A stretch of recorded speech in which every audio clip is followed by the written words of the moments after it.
नातीला आपल्या आजोबांच्या संपत्तीवर हक्क सांगता येणार नाही।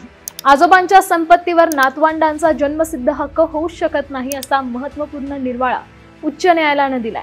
न्यायालयाचं म्हणणं नेमकं काय आहे तर मुलाचा मुलगा आजोबांचा वंशज असतो, मुलीची मुलगी आजोबांची वंशज होत नाही।